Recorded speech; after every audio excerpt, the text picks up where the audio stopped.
कुछ नहीं मिल रहा राशन में, तो बीजेपी को वोट क्यों दोगे तुम? कांग्रेस को भी वोट मत देना, बहुत चालू पार्टी है कांग्रेस। सावधान रहोगे कि नहीं रहोगे? विपक्षी एकता के लिए बनी इंडिया गठबंधन में कुछ भी ठीक नहीं चल रहा। अघोषित तौर पर कांग्रेस की अगुवाई में बने विपक्षी गठबंधन में शामिल पार्टियां कांग्रेस से ही नाराज नजर आ रही हैं। कुछ दिनों पहले बिहार के मुख्यमंत्री नीतीश कुमार ने इंडिया गठबंधन की सुस्त चाल के लिए कांग्रेस को जमकर सुनाया था। उन्होंने कहा था कि कांग्रेस के पास आगे की योजना के लिए फुर्सत ही नहीं है, अभी वो विधानसभा चुनाव में व्यस्त है। नीतीश के इस बयान के बाद कांग्रेस में खलबली मच गई थी और पार्टी अध्यक्ष मल्लिकार्जुन खड़गे ने नीतीश कुमार से बातचीत करके उन्हें मनाने की कोशिश की। लेकिन नीतीश के बाद सपा प्रमुख और यूपी के पूर्व मुख्यमंत्री अखिलेश यादव अब कांग्रेस पर जमकर बरस रहे हैं और उन्होंने कांग्रेस को चालू पार्टी तक कह दिया है। मध्य प्रदेश में कांग्रेस की ओर से सीटों के इनकार के बाद बड़े गठबंधन के सहारे सपा को विस्तार देने का एक सियासी झटका समाजवादी पार्टी को लगा, तो मध्य प्रदेश की राजनीति में सपा कांग्रेस को घेरने का कोई मौका नहीं छोड़ रही। सपा ने मध्य प्रदेश में कई सीटों पर अपने उम्मीदवार उतारे हैं और पार्टी अध्यक्ष अखिलेश यादव जमकर चुनाव प्रचार भी कर रहे हैं। मध्य प्रदेश के दमोह में एक रैली के दौरान अखिलेश यादव ने कहा, देश को एक नई विचारधारा की जरूरत है और मध्य प्रदेश में कांग्रेस और बीजेपी दोनों हारने वाली है। अखिलेश यादव ने क्या कहा है, आइए आपको सुनाते हैं। बताओ, ऐसा गरीबों को रिफाइंड तेल दिया, राशन में यहाँ मिल रहा होगा आपको भी, राशन में जो मिल रहा है कुछ नहीं मिल रहा राशन में, तो बीजेपी को वोट क्यों दोगे तुम? कांग्रेस को भी वोट मत देना, बहुत चालू पार्टी है कांग्रेस। सावधान रहोगे कि नहीं रहोगे?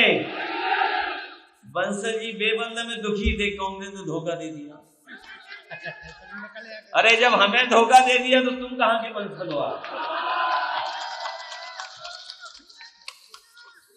बंसल जी दुखी है, कांग्रेस ने धोखा दे दिया, हमें पहचाना ही नहीं।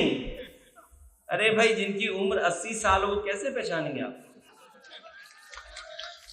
आप बताओ, हम कोई नाराजगी नहीं है किसी से, लेकिन हम ये मानते हैं, ये स्वीकार करते हैं कि 80 साल के जो लोग होंगे वो कभी कभी पहचानेंगे नहीं।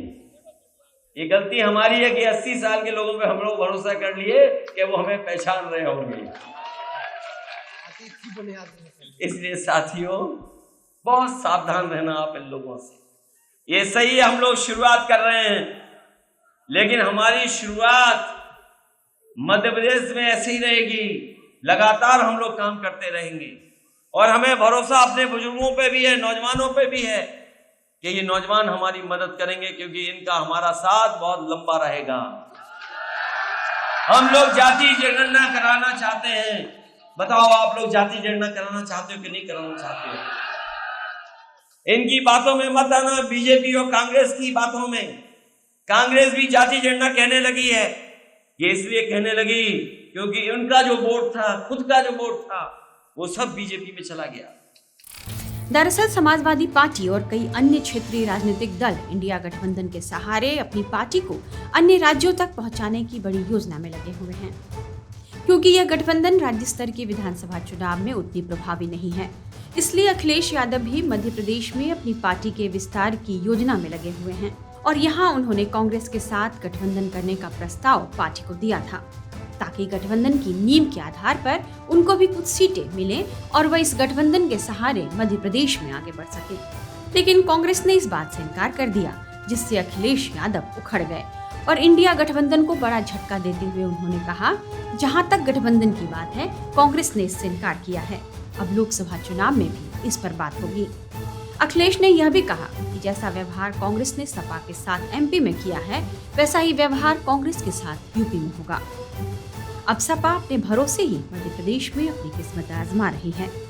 नीतीश के बाद अखिलेश यादव की इस तेवर से साफ है कि इंडिया गठबंधन कितने दिनों तक बनी रहेगी, ये कहना मुश्किल है, क्योंकि चुनाव में अभी भी वक्त है। टाइम्स नाउ नव भारत डिजिटल की रिपोर्ट।